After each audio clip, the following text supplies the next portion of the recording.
happen, at least in this series, because if Freedom's the one who would instigate it, Tiger JK just always seems like he's fine with whatever. Yeah. And he never necessarily plays what is the top of the meta for the rest of the region. Like, Malfurion is one of Team Freedom's highest picks. And yes, we see a lot of Malfurion from No Tomorrow, but just as much Karzim and Rhaegar. Yeah, and no, and that's a really good point you bring up. And there's a lot of other variables that have existed in this meta that haven't in past. For instance, double supporting is a thing. At least it's been talked about. Hasn't been doing too hot here in part, or at least since 2.0.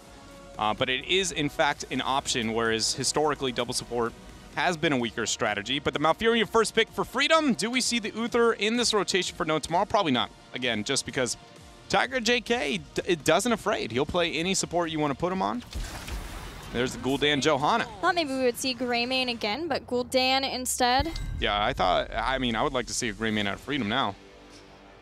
Yeah, both of these teams love and have loved playing Greymane throughout Part 2. Johanna, though, hints that Freedom might be onto something with that Muradin ban. You are correct. Ooh. So the reason why she says that is because Urho generally has been considered to have a lower hero pool. No Tomorrow started out picking every warrior in the book and wasn't doing too hot with it. But then they were kicking it old school in 2.0. Once things like Arthas came back to the meta and Muradin has kind of risen because of the nerf onto ETC, Urho looked like a different warrior player. Right. Muradin and Arthas were the primary two he would pick between. Yep. And the reason why we're not seeing Arthas here, at least in my mind, is he is 0 and 6 on Arthas in Part 2 alone. Yep. So not having nearly the success that he has with his Muradin. Turns out Muradin can dwarf toss in 1 versus 4 for like an hour, whereas Arthas, he can't do that without any help. And the way that those Ancestrals hit, it is obvious that they are far more practiced with Muradin than anything else. Yeah, I mean, legitimately, that last team fight, Urho single-handedly was 1 versus 4ing the entire time and then just was able to get the pick and it won him the game. And so I'm not surprised to see that ban out either. But Freedom here, oh, with that hover over the Ariel ban to rid of the Gul'dan battery strategy, I was like, man, you know, I know Ariel Gul'dan's neat and all, and it is terrifying, especially in a double support, but if only in a solo, I am way more afraid of that Uther. Just having a hard CC from a support and then the AoE armor, especially into the Malfurion we talked about before. Either way, they're going to rid of Tychus.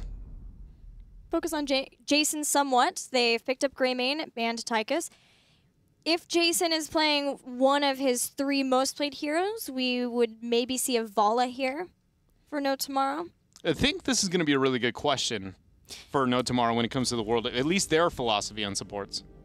Because they have a weird priority already. We touched up on that a bit. But then the fact that Arya was let through, and I do believe that Uther is kind of a soft counter to Mouth right now. Just with his level 7 being so ridiculous the amount of armor, and as long as you don't get hit by Twilight Dream, you can give everybody that armor. That makes me feel like this is a nice rotation where it goes, is Gul'dan too big of a problem for Uther because he's only burst healing and, you know, not having that slow overtime heal that typically Gul'dan wants? Is he that big of a problem to where Uther has to be picked here, or do you still see the Ariel, right, into the mouth itself? Because both are available, and they say Ariel. All right, so at least for No Tomorrow, Uther is not nearly as up there, and it's more about the synergy and the composition, especially with that Leoric pick. To be fair, Ariel does also have some hard CC, and this is a good battleground to pick her on. Not only because she has some wave clear, she combos with Gul'dan, but there are a lot of places where as long as you're positioned right and you know where to be, you can get detainment strikes, and then from that, Johanna can pull somebody in. There's Blessed Shielding, they can hold them down. There's Entomb. Entomb even makes its own place for a detainment strike, so that's nice. You just build your own wall and make Freedom pay for it. Yep, and make Freedom pay for it. Sounds like a solid plan. Either way here for Freedom. I'd say 6.5 out of 10. I'd say, yeah. Freedom, where are they going to go? I would like to talk about Lunara for a second. Okay, let's talk about Lunara for a second. She has been banned twice now. We know both of these teams enjoy playing her. She fell 10% in win rate yesterday. She had one of the highest win rates in Part 2 so far. But that makes me wonder if that's telling of some changes to come now that Uther obviously does not have as much of an issue against her as he's had before. Yeah, that is a really, really weird back and forth, because that's the one thing that stands out to me, to where I'm suddenly like, I thought originally when looking at Uther and hearing of the changes and playing some of it, I was like, other than like major mana problems for me, having such a universal tool that everyone can use with that AoE armor is game-changing. But the fact... Oh, gosh, I forgot my point. You had another point. Oh, what Lunara? was it? And then there you go. So the Lunara, the fact that he was so successful in the Lunara yesterday makes me feel like, and that would be the biggest one where I'm like, there's a problem here. He's going to struggle. Not once did I look at it and I was like, Uther's getting wrecked. It was like, he's not doing hot, but like, nobody does. There were moments where the team had to pull back, yeah. but then they could surge forward. Cassia, again, this time played by No Tomorrow. But yeah, that, for me, was eye-opening to see Lunara versus Uther yesterday, and I wondered if prioritization of Lunara between these two teams that play her a lot, may be the downfall of either team. But so far, she's just been banned. So they still are scared of her. They view her highly, but not so much so that they've been willing to pick them up for themselves yet, or her up. What do you feel on this draft? Are you feeling like it's heavy on one direction or the other? Because I'm going to be honest, I've gone through a couple of cycles of review on what I think we can expect. And the more I go through it, the more that one just is like really heavy. Okay, so No Tomorrow's got this late game. Heavy as in they've got a lot of weighted, as like, in, like stitches, Asmodan. Yeah, like when you throw it on your backpack and try and carry it to the core to win the game, it's usually dragging you down. You know, like not even like Pleb Horse can carry that far. Okay, who's the heavier? Okay, so who's the heavyweight champion? So No Tomorrow's actually got a really cool composition. I really love Gul'dan Leoric on the same team. I think Cassia inside of Entomb with her passive at level 1 just obliterates everybody there. They're trapped inside, the ball bouncing everywhere, the AoE, except there's a Tyrael. Yep. And that is where I go. Freedom has an objectively very strong composition as well, very well rounded, accenting the map a little worse in the wave clear department, which is important on Tomb. But the biggest thing is that a lot of what No Tomorrow is going for just sucks into Tyrael. Just like Leoric direct counter is Tyrael. Not only in lane because he can lane match up pretty well into him, but it's like, well, I entomb. And he's like, well, I'll jump over the wall and then I'll make everybody invulnerable. Beyond all the other factors, Cassia will get wrecked in that department. Her ball, I don't even know what happens when they become intargetable. But does it just disappear? Probably. And then... Did I not speak words? You had a whole conversation with yourself on that. I know. It's because it's like when there is no target, it disappears. So in theory, if I erase all the targets, it probably is going to disappear once again. And I don't know. I just, at first glance, I really feel like I thought I liked No Tomorrow's draft until I saw the Tyrael, and then I'm just like, ooh, and you broke the game. Let's go into the game and see how Tyrael does for No Tomorrow. They need the victory, so it's good to hear that you approve of their draft. I love it.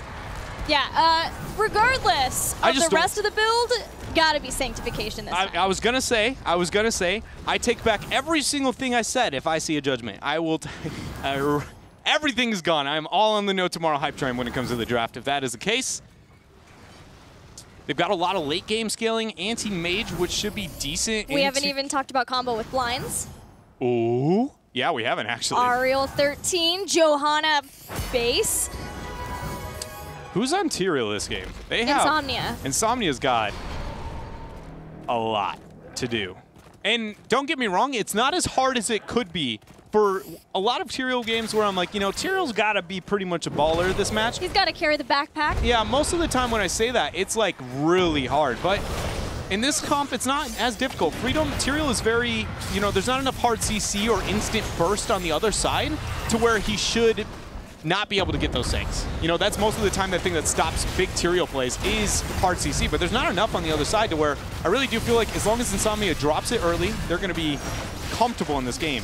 But again, these are very new players on the side of Team Freedom, and that experience and the pressure they're experiencing here in the series could be too much. There is the possibility for No Tomorrow though to bait out Sank with Entomb and then capitalize right afterward with Horrify or Blessed Shield. Yeah, no, there is. I generally feel like the Greymane and the Nazebo should be able to do so much damage in the meantime that it's at least an even fight then, right? Yeah, versus the damage. Cassia's a glass cannon here as we see her go 100-0 real quick. First blood for Team Freedom as they are trying to clear out the waves. As we see with Tomb of the Spider Queen, trying to make sure that they can get the first turn-in of the game to snowball from there. Wraithwalk has got to be one of the coolest animations in the entire game. Just watching that little stream out of his dead body and then just suddenly Skeleton Man appears on the other side. I'm sorry. Sometimes when I see that stuff, It's too cool. I think that Drain Hope is also an awesome looking animation. The spooky hand. The spooky hand, yeah. Everything about Leoric, that he actually haunts you. Did you think about that? He haunts you when he dies. That is a pretty cool idea, actually. And, you know, you don't even consider, like, even, I know this is a rare word to say, but March of the Black Kings animation, considering, like, what he actually does in Diablo 3, the animation is really accurate. Like, that straight line just cleave, and if you touch it, you die. And he heals every time he hits a hero with it. Either way, for now, on Tomb of the Spider Queen, this Leoric and the rest of the members of No Tomorrow haven't been doing too much. It's been a lot of wave clear, a lot of focus onto lane, which we expect. It's Tomb of the Spider Queen. Even when it comes to gems, only 7 turned in here for Freedom. Yeah, they're fairly even in gems. No Tomorrow did lose one person earlier on.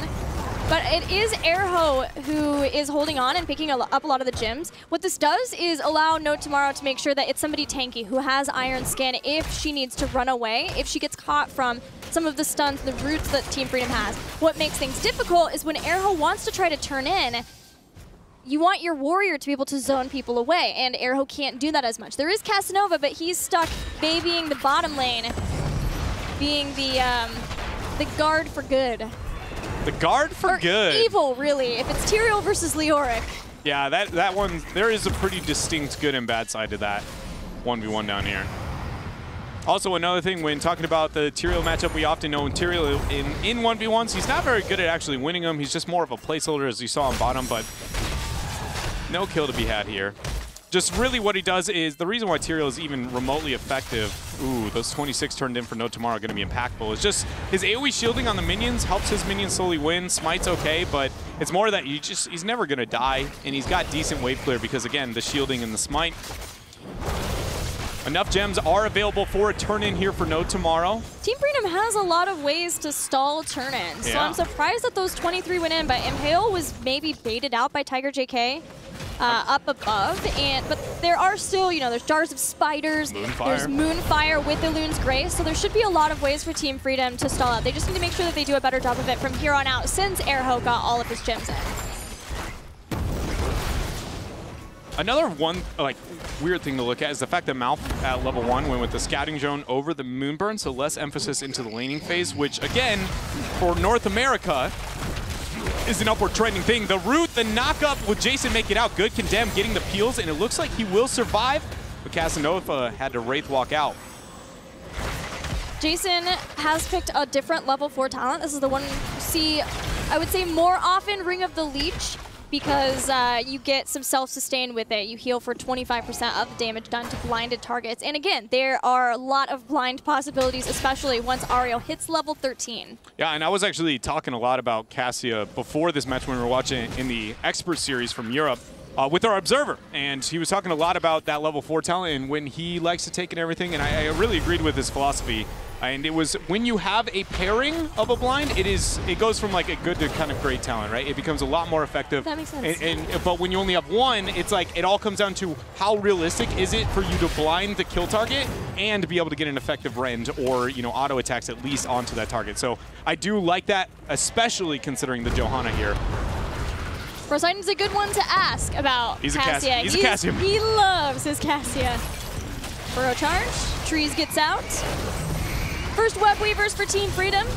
How much can they do with it? Right now, they're doing pretty good. Just the fact that they have everybody busy here up a mid and it's not getting blown up right away. They drained out the entire front wall out of its ammo. So they'll be able to pick up this mid front wall eventually. Question is really how much value did top end up getting? Because bottom is going to be, it should be a loss past this point. There's no way that it gets a 4. Towers are losing ammo, at least the bottom one. Top one, too, out of ammo. And Tyrael's rotating up to take out the rest of the towers there in the mid lane.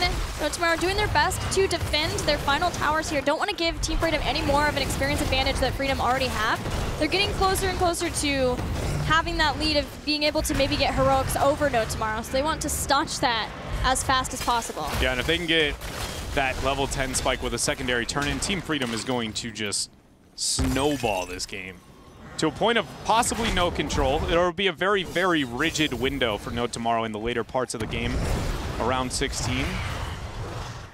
It's all about gatekeeping from here on out for Team Freedom. Zugrug, using his Locust, can do quite a lot in the top. They have Tyrael checking out bottom too. He offers a lot for delay, especially since Eldrin's counts for 2. They've done it. Team Freedom have stopped No Tomorrow from getting a turn in, and now with heroic abilities, just about have enough for a second. Yeah. Sadly, they didn't get enough side soak to double stack this. One thing you have to consider is, like, yes, though No Tomorrow is not 10 yet, you always got to consider how long it takes a map objective to spawn. Web Weavers is actually one of the longest objectives in the entire game. Also, shout out to that B-Step on bomb. But yeah, it is one of the longer objectives in the entire game. Not only when it spawns, but when it gets effective, it needs to build up, usually even a rotation of casts. And so that window will, even if this turn-in happened instantly for Freedom, No Tomorrow always had this window of 10. So they pick it up.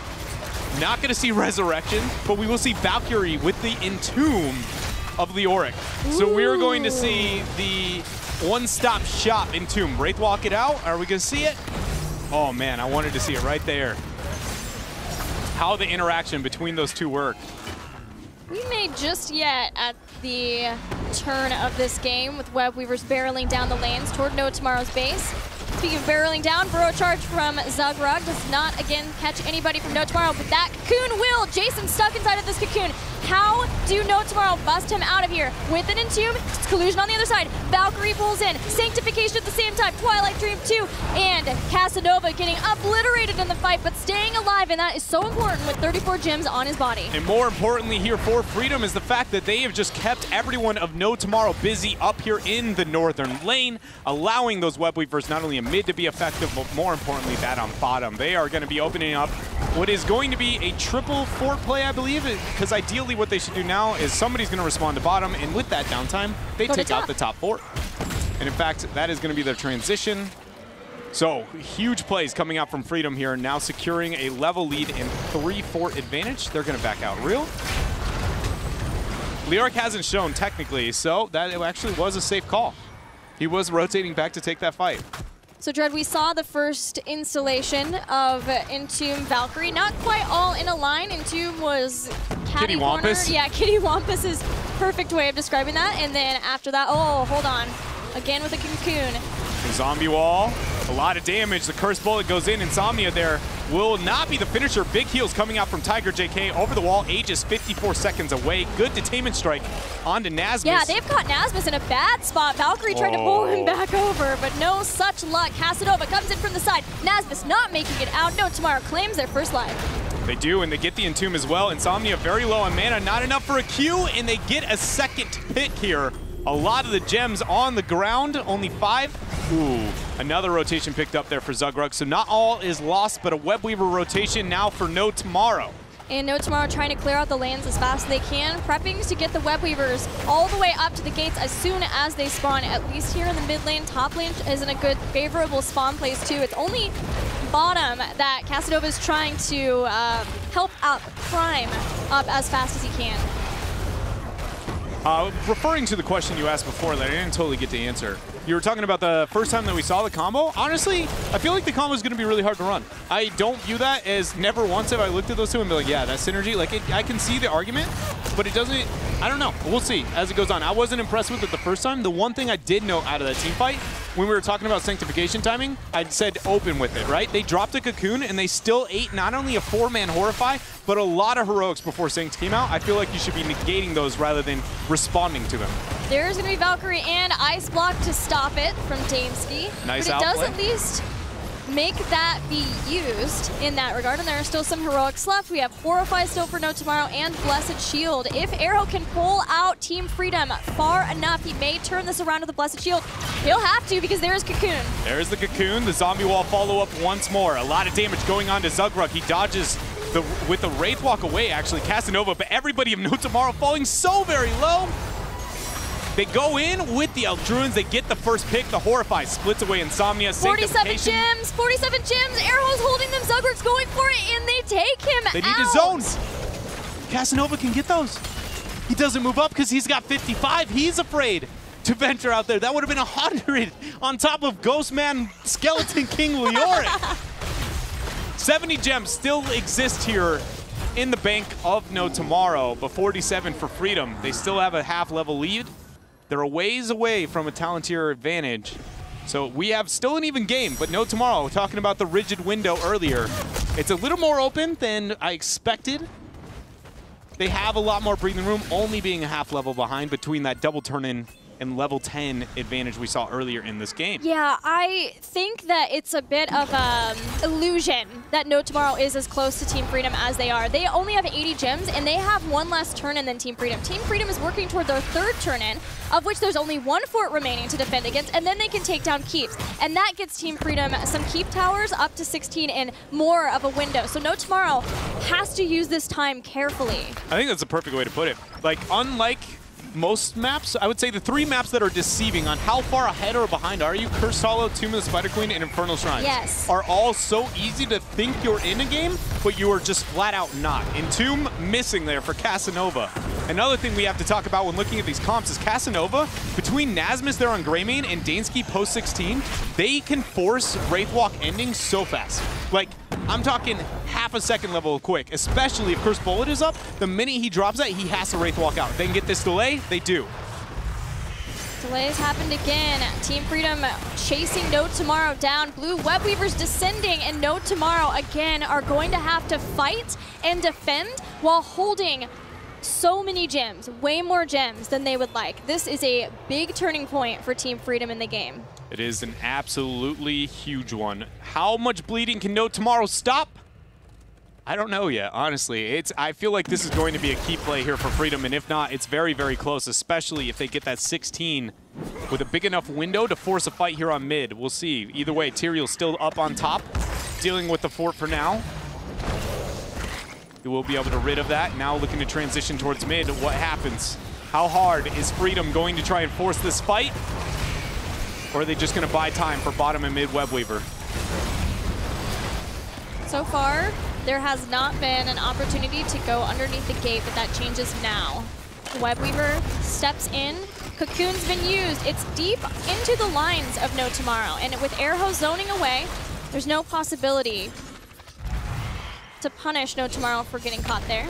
Now rotating to be able to match the top Web Weaver. Leoric has still shown himself on bottom. And this is going to be it. That's the end of the Web Weaver phase. Not a single keep to be had here for Team Freedom. Freedom gets a level lead and take down keep towers. They open up this top keep for a possible boss later on. They did not get a keep though, and No Tomorrow now have 16 to try to fight. They have totally kept themselves into this game, especially, again, as you said, it didn't seem like they would be able to based on the fact that everything was open, but with such a lackluster laning phase or Web Weaver phase out of Team Freedom, you know, I'm gonna be honest, I feel like a lot of that came out to Insomnia. After he rotated mid, there was multiple moments where Johanna just casually walked out and no holy ground even attempted, not even threatened to be like, hey, you know, you want to be stuck out here with us, hang out with us a little bit, try and force their 16. It was a very, we're just going to keep them busy, but then even then, they weren't keeping them busy, they were just standing on the map. Well, that might change because Iron Skin was used, although Casanova's caught Dansky. He has to Wraithwalk out, took a lot of damage. Holy Ground tried to keep him in the fight. So the one thing, oh man, actually the Cocoon's going to be dropped along with the Horrify. Roots doesn't land on anybody. Good job using the heal to be able to break out Jason, but can he make it out? The Burrow draws an Aegis. Will he make it after the burst? He will not. Valkyrie drops Collusion right into his Sanct. He says thank you. And they walk away with 22 gems still in their hands. 106 for No Tomorrow. They'll have to wait again 30 seconds before they could try, giving Team Freedom more time to pick up gems and more time to control these lanes and get closer to their Storm talents.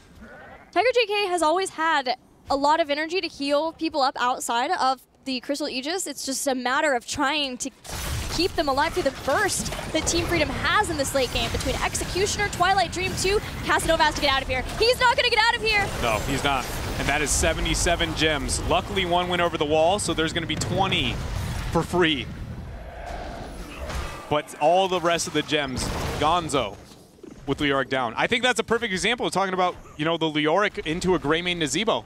especially now that 16's online, because one thing a lot of people don't realize is how the spiders are coded in the game works on how fast the rate at which the target is moving. Wraithwalk keeps them in position, which then increases the damage output that they have, which then increases the rate at which they come back. So suddenly Nazeebo just like sees a Wraithwalk, he just throws out a Q, chunks him to half health for free, and then goes, my Q's back. Like, it costs them nothing. Then Greymane, Curse Bullet, and that burst, he used to be the answer to that, to the Auric, right? You got to see Curse Bullet right there on Airho, how much it does.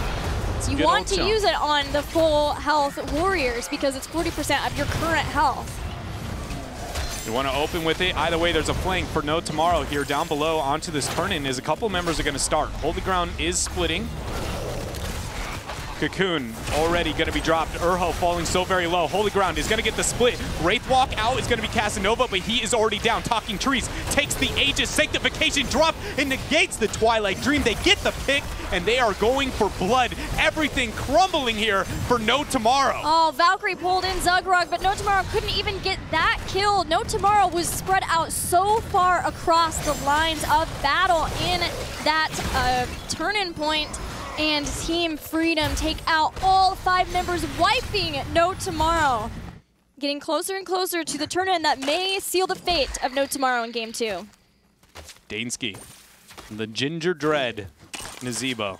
The skin that was built for me, but I hate it so very much. It's creepy. Either way, we're taking another look at this fight. And the biggest thing is the Holy Ground split that we see in Dansky's flank up there. He's so much damage. The zombie wall then making a Crystal Aegis be used. And again, everyone was so spread out from No Tomorrow. You had Chasing Clear on the left side with the Ariel and Gul'dan on the other. And they were so split. Tiger JK had a hard time being able to keep everybody up. It did feel panicked from No Tomorrow in that. They were trying to fight before Team Freedom got to 20 and got another turn-in, which is now here, as well as a boss. Can No Tomorrow defend, or will Freedom, in fact, be able to even out the series here? It looks like we might find out, as you said, with a boss Web Weavers pushing in, Holy Ground splitting, Casanova ate a Curse Bullet, and he is already pretty much out of this fight, at least for now. They're sieging up. These Holy Grounds have been awesome because it controls No Tomorrow to walk through the choke to try to defend versus this boss. And is possible for Zugrug to dive in underneath, Burrow charging in. Insomnia looking to try to separate someone out, hasn't yet. Entomb to separate on their own. Sanctification used fairly early on in this. The boss is nearly down. They can't. Cocoon is hit. Boss stun hits everybody from No Tomorrow. Johanna is out, so is Cassia. The huge four-man Horrify does end up landing, but the shielding on the core is already too very low as it is going down 50% and more. That is going to be it. Team Freedom evens out the series 1-1 on Tomb. Team Freedom fighting back for their lives in HGC. They are. And putting up a good showing. But a lot of that, I mean, I can't iterate it enough. I feel like a lot of it was a draft on the side of No Tomorrow. You could see the thought processes, especially with the ban, you know, and maybe I'm not giving Team Freedom enough credit because you talked about the Muradin ban. Opening with the Muradin ban and what that means for the rest of the draft of No Tomorrow. They committed with the Johanna in the same style of composition, but it just felt so heavy to Freedom in a lot of ways, even with not, like in my opinion, there weren't too many major sanctifications. Tyrael really wasn't even needed for his heroic even. What I want to know is what that means for the rest of the series for No Tomorrow. If Team Freedom keeps this up, can No Tomorrow, they have to know that that's a possible ban. That's what I think so, yeah. You know, it's got to, I don't know. It's going to be weird. We're going to find out either way moving forward. But we have got ourselves what could be a very interesting, you know, as we talk about the inner meta strategies. Either way, apparently that's the end of it. We'll come back to you guys with game number 3 in just a moment. Stick with us.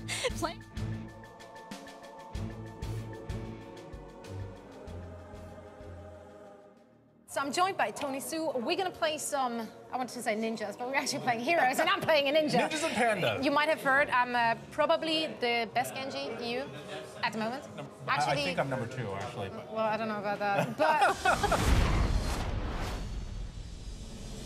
All right, boss time, yo. So the awesome thing about the boss is he is a gigantic samurai robot. He's got a really cool kama. He has this lantern, or he's got a big... little ball of chain at the other end that he Makes a big fire and kills a bunch of people with it. Actually, gonna solo that boss. Wait, yeah, no, you probably shouldn't. He's gonna eat you. Oh, okay. Yeah, I got your back. Go for it. Oh my, I don't know about that. Would a panda lie to you? I don't think so. They don't seem trustworthy, to be honest. He just ate you again. Can we? Yeah. No. Really funny pro tip that happened as we were playing one of our games. The enemy team tried to gank someone that was running solo, and what they did is they engaged the boss, making the boss swallow them, and the enemy team couldn't kill him because they were inside, and that gave their team enough time to get there and then re-engage and then win the team fight. All right, how he just killed me. Where was that heal? Number 2 Genji Where was now. that heal from? That heal? That heal. Lucio was, yeah, I think he was AFK. Yeah, but what about you? What about me? I'm a panda. Panda life. I know. I'm a little panda, short and stout.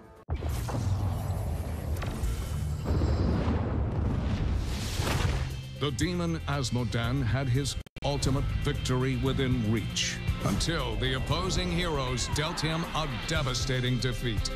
Asmodan went back to the drawing board and rediscovered his love of the game. The Lord of Sin became the Lord of the Slam. This is my house. Let's see if you've got game. Oh, there it is. Dude, welcome to my jam.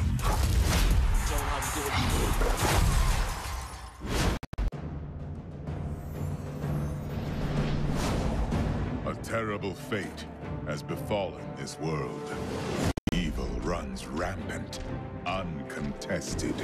I can stand by no longer. Die, Hellspawn! Crawl back to the pit from whence you came.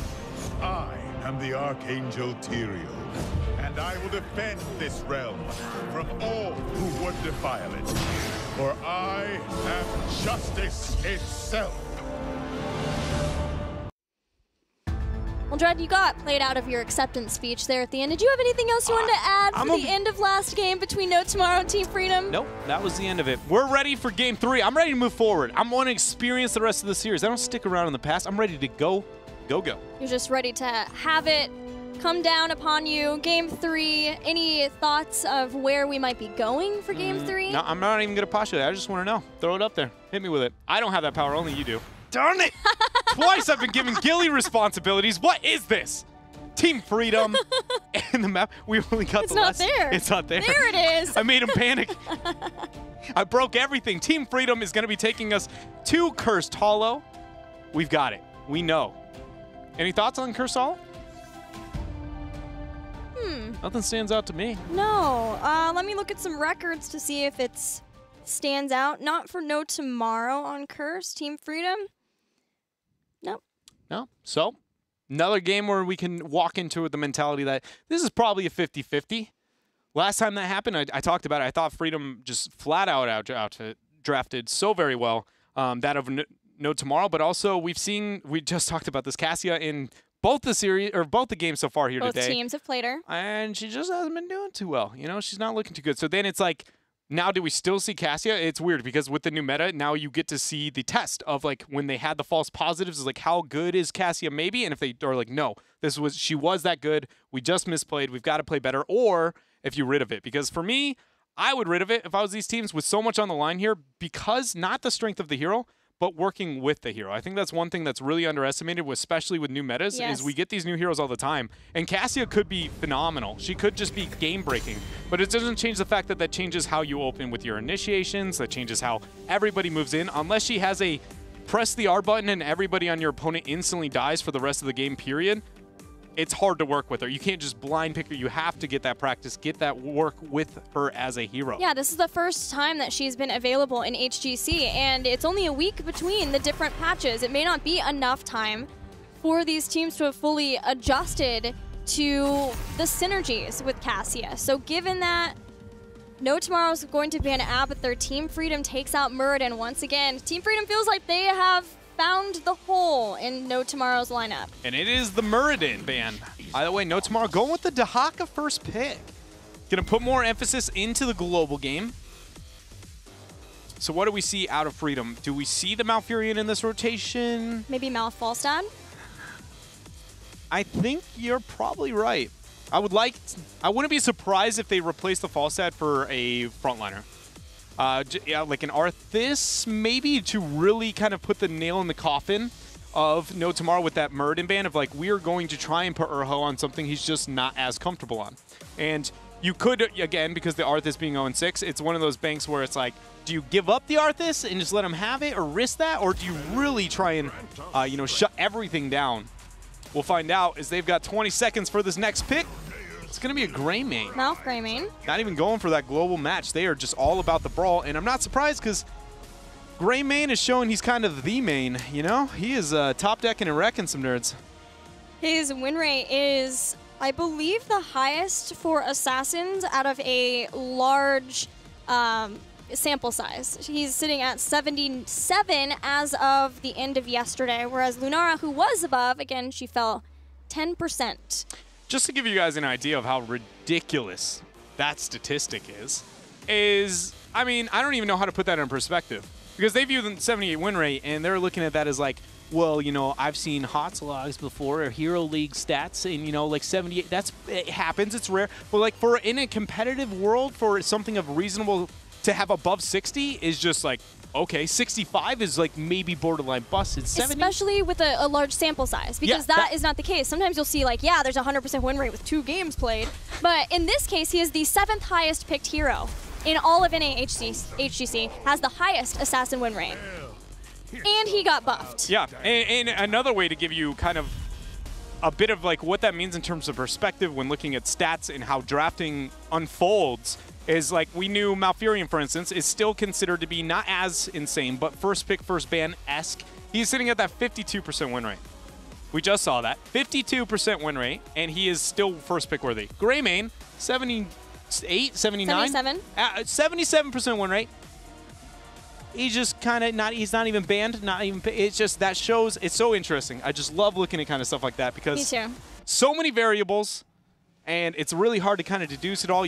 Everybody can only come up with their answer, you know? There is no right and wrong necessarily. Either way, this draft has unfolded. I'm not feeling too hot about that last rotation out of No Tomorrow. Like the Anub, don't know how I feel about the Tychus. Anub for Araho, so needing to get that because of the Muradin ban. Tychus is a comfort. Potentially, they're looking for a double front line to be along with the Greymane from Team Freedom. And taking it away, knowing that No Tomorrow also are going to have a double warrior. Banning Tyrael and Uther. Oh, this is a happy, so much better. A happy tilt. I feel, yes. The rare happy tilt. Yes. I was going to die a little bit on the inside. I don't know if anybody remembers this, but Tyrael's kind of a hero in the game that is insane.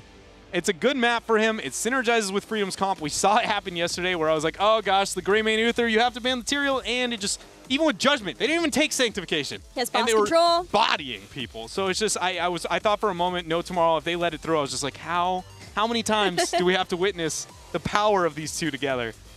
It seems it's been enough. Right, for now it has been, very much so.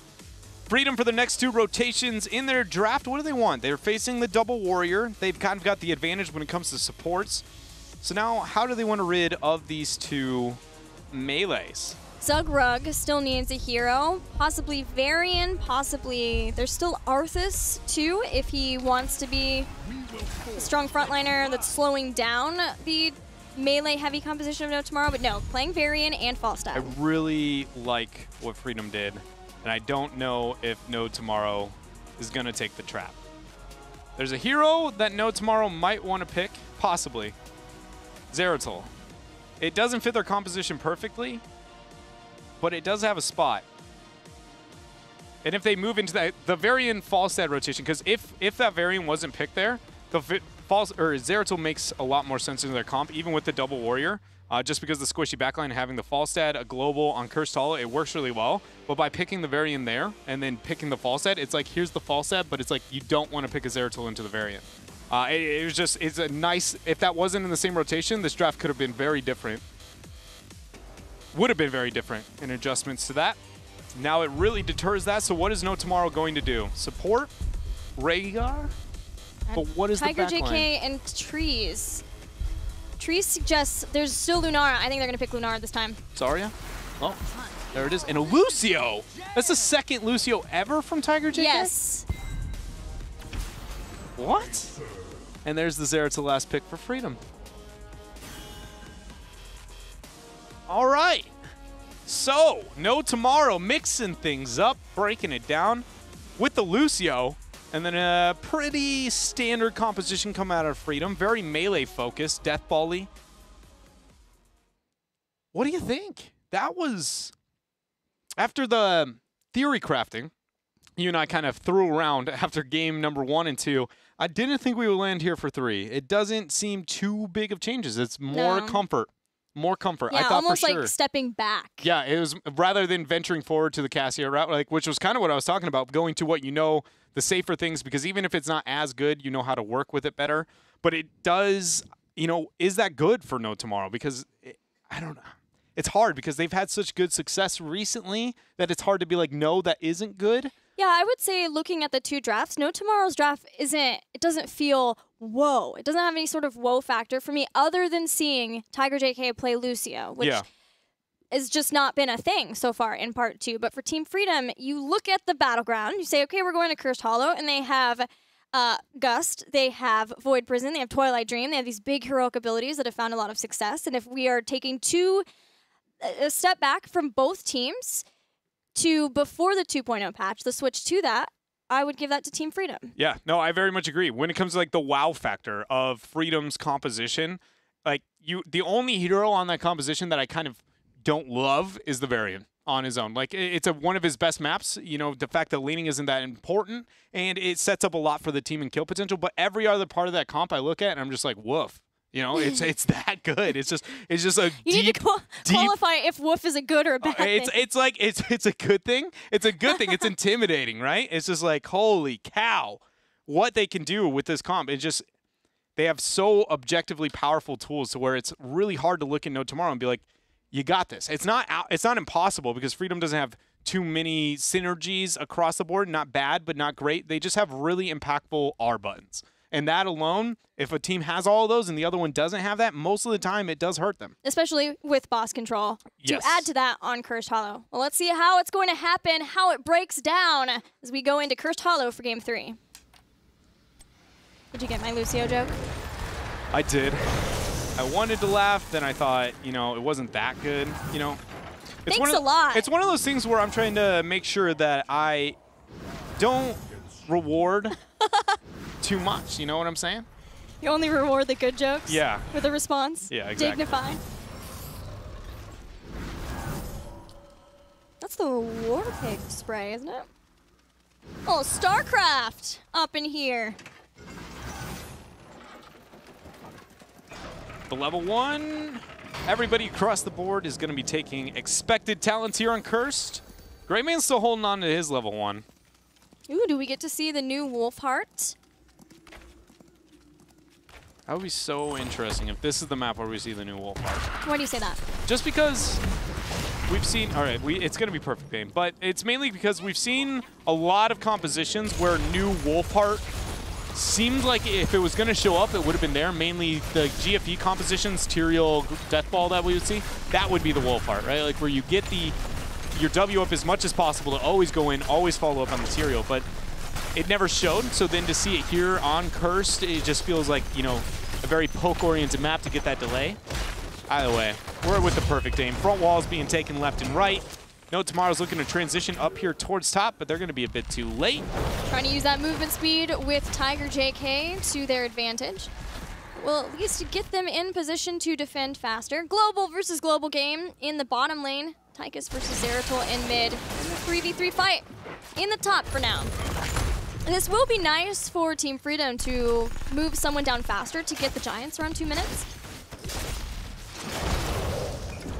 Sugrug, it goes in, the root follow up from Collusion, but Tiger JK scooting and booting out there. Oh my gosh, that knock-up burrow charge from Airho. And what I did want to note is the fact that instead of walking to the right, Lucio actually walked down. If he had taken even half a second longer of moving to the right-hand side, he would have been in auto attack range and died, but the fact he moved down allowed a new Barak to actually get a half-second of body block, which knocked outside of auto attack range and keeps him alive. It's the small things. You know, it's about that sidewall, I'm telling you. There's a lot more to do with sidewalls in this game than people give credit for. Barrel roll, drag, dream. And now both teams have rotated to get the Giants as they spawn. I thought it would just be a solo Gray main, but Collusion's going to join him there. So now it comes down to RNG. Where is the first tribute going to spawn? I am going to say bottom. I will say top. Okay, okay. I was about to troll you and ask if you're going to do left or right to try and bait you into it. But, jerk. you know, I went for Only it. center? Yeah, it's only center in the first tribute for anybody at home who doesn't know.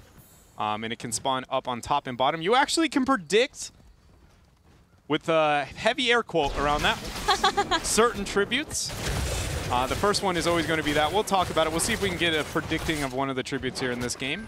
By the way, the gank down below, no interrupt onto the barrel roll. Never lucky. If he had gotten the interrupt, could have been a kill, but... I'm talking about the tribute spawn. Oh.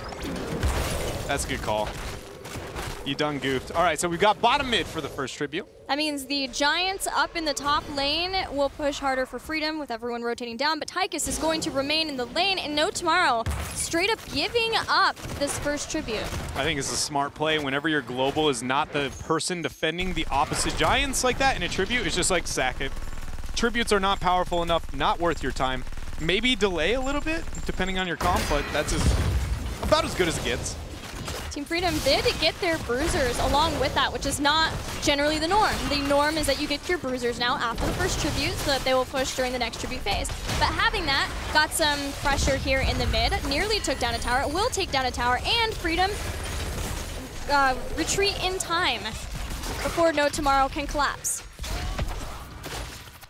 No tribute up yet either to draw a rotation, and No Tomorrow's going to be able to back out and get their reverse night pressure, you know, timing there's a bit later. It is a situational thing on whether or not the timing early on or later. And if Insomnia, he can one-shot Jason right now, especially 7. Now that he's 7, he's dead. If he gets a W, he's dead. Please do it. Please do it. Insomnia, don't. Get it. Please. Why do you tease me? It was so easy. One rotation.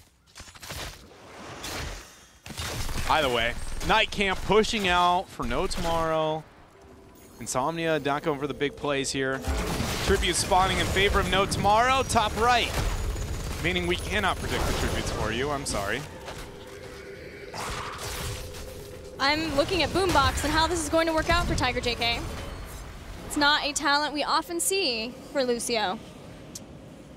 I know you're trying to trigger me a little bit on the inside right now, but all I'm saying is that we don't often see it. You are correct. We don't see Boombach very often, and originally North America seemed to be rather fond of it.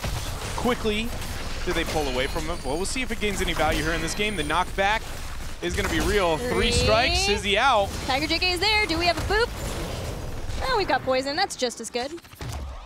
Until you hear another shield parry and Mouth heals him over the wall with the Loon's Grace. No! Bam! He's alive. Insomnia, can he retreat? No, he can. He's got the teleport. Everybody on the side of Freedom barely getting away. And Freedom's been buying time this entire time. Down in the bottom, pushing out on the fort there. That is the fort where Freedom's safe boss would be pushing. Just now realizing that No Tomorrow have a lot of members in the top lane going after that pick, so they're going to try to recover by dealing some damage to this top fort themselves. But a tribute spawning, not in a great spot for them either. Not in the best of spots here.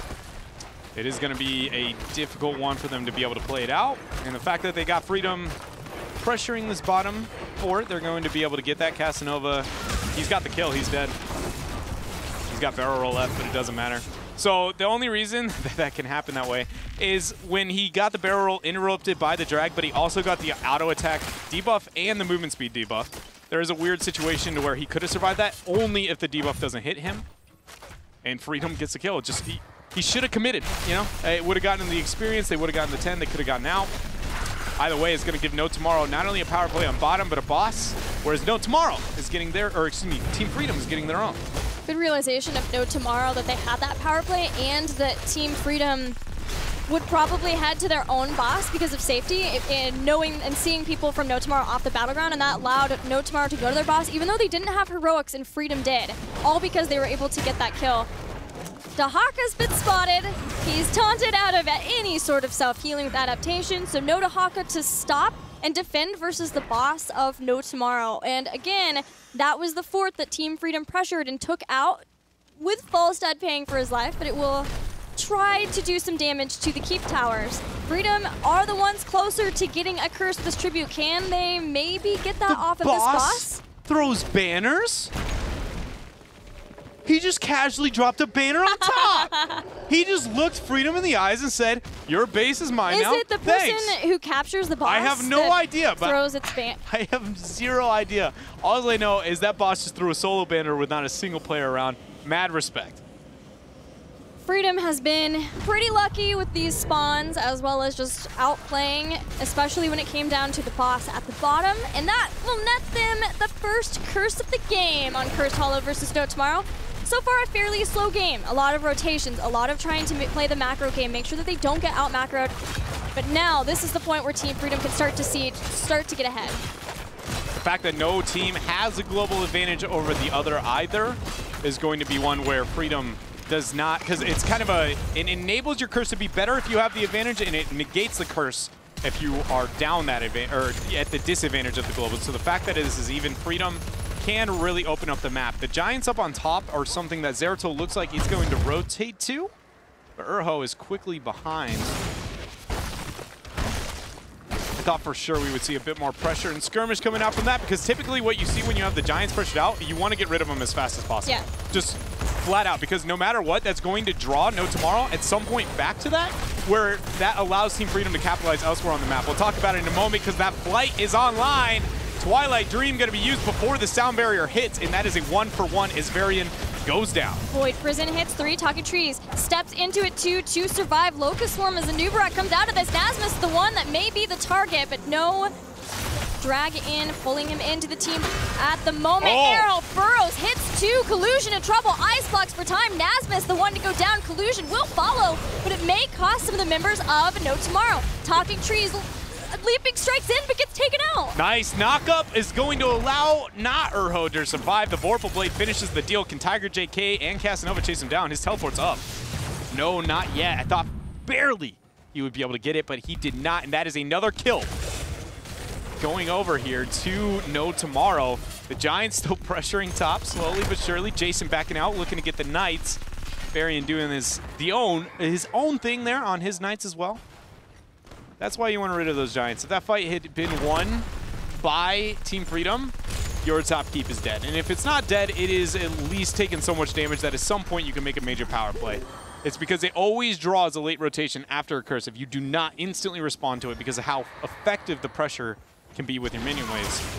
That fight victory was not only important to No Tomorrow for that regard, but just because of the fact that even though they won that fight, they're still down in experience because of how much structural damage Team Freedom did to No Tomorrow during that curse. It was very important to them that they won that, not losing their keep and giving up that push point for Team Freedom, but also just trying to reset this game so that they're not too far behind and they can contest tributes to try to get a curse of their own.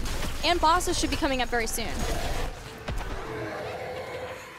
We'll see what pressure No Tomorrow is able to get out. The party struck, the invite's there, the taunt, and Dahaka is just gonzo. Void Collusion does not have it, so he's just going to step in and try to catch somebody with roots if he can.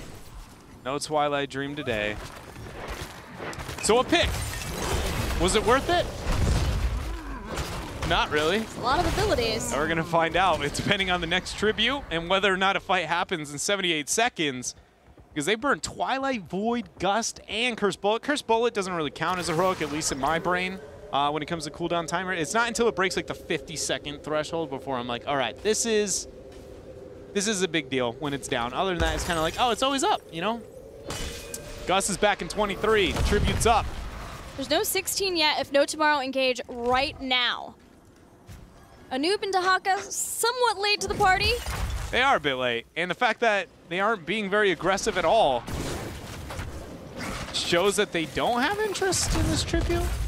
They're committed now Why? because of the rock wall. Man, and Freedom the whole time wanted that 16 so bad if they weren't willing to risk that fight. Interesting. Well, now 16's here.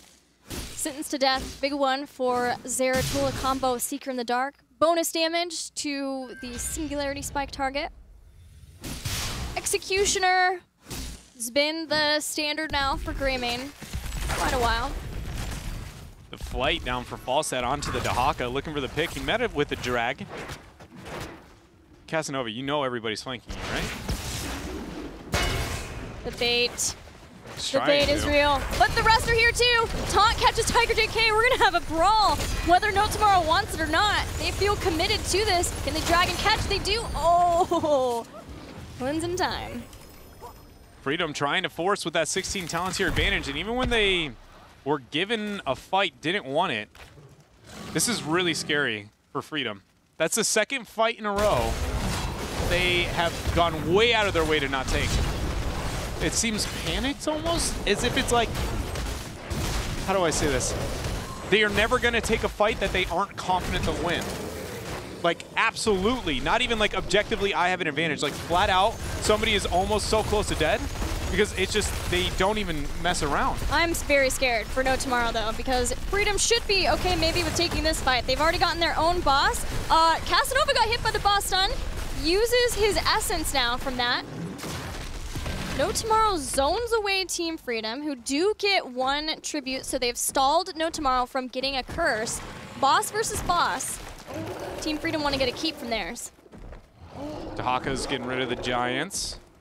Up on top, rid of those, so it's going to be 4 versus 5 on this defense for now. No Tomorrow is in a really bad spot here. They absolutely need to move up and try and zone away from this keep, but the Gus is going to seal the deal. They need to now make sure that nobody on the side of Team Freedom actually gets the back. It starts with the silence there on top of the adaptation of Dahaka, but the Void is going to force them to allow to withdraw. Shout out to Collusion too for catching the brush stock in from Dahaka from Casanova. Although that is the primary spot, you hear the sound, you could generally guess that it's going to be there, so catching him. No Tomorrow does get their boss onto the keep of Team Freedom, but will be started to clear out. Bigger deal is that a tribute is finally in a spot for No Tomorrow to pick up their first curse. First curse. It's going to have to be an impactful one for No Tomorrow, and it starts here up on top. They're going to try to secure this keep that is already so very, very low. No Tomorrow moves up. Nasmus scaring everything away with a boomerang. Dustin 3. Twilight Dream and Void still not available. Keep grabbed. Team Freedom want to make sure that they just defend the curse versus trying to keep No Tomorrow here fighting. I don't want to lose anything else. No Tomorrow would love to clear out the rest of the forts and even get some keep towers here in mid. This is their chance to overtake Team Freedom in experience. Can they do it? The taunt, the roots. Oh, Dahaka burrows. He keeps himself up, and he is going to survive. For the first time, the burst rotation in a long while here for Freedom is not working out. And now what can No Tomorrow do? 10 seconds left onto the curse. Doesn't look like much. Jason not going to land the taunt there. Sound Barrier dropped onto 4, but Urho is by himself after that gust. But he had Locust Swarm and he's keeping himself alive. Still, the Void Prison hits every member by Urho, and that's the first kill of Team Freedom in this game. Twilight Dream connects with so many of No Tomorrow. Now Casanova has to be the tank to allow the rest of his teammates to escape. They may not get to it. Here it is, the speed. Kill him.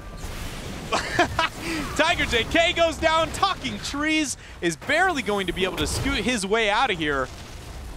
I thought for sure that would be a minimum of a double kill. So can the 2-man defense squad of an Odinless Tychus and a Lunara stop this 5-man death ball of Team Freedom? I don't think so. He's trying to dismount and slow down. 20 seconds until a Nubarek's back. Taunt hits. Not Tychus now. blown up. Only Lunara remains for No Tomorrow. Team Freedom, despite sitting through that last curse, able to take out the keep earlier on, keep control of this Cursed Hollow game, and get 2 victories in this best of 5, looking toward 1 more to ensure that No Tomorrow goes to the Crucible. That was just awesome. to see out of Freedom.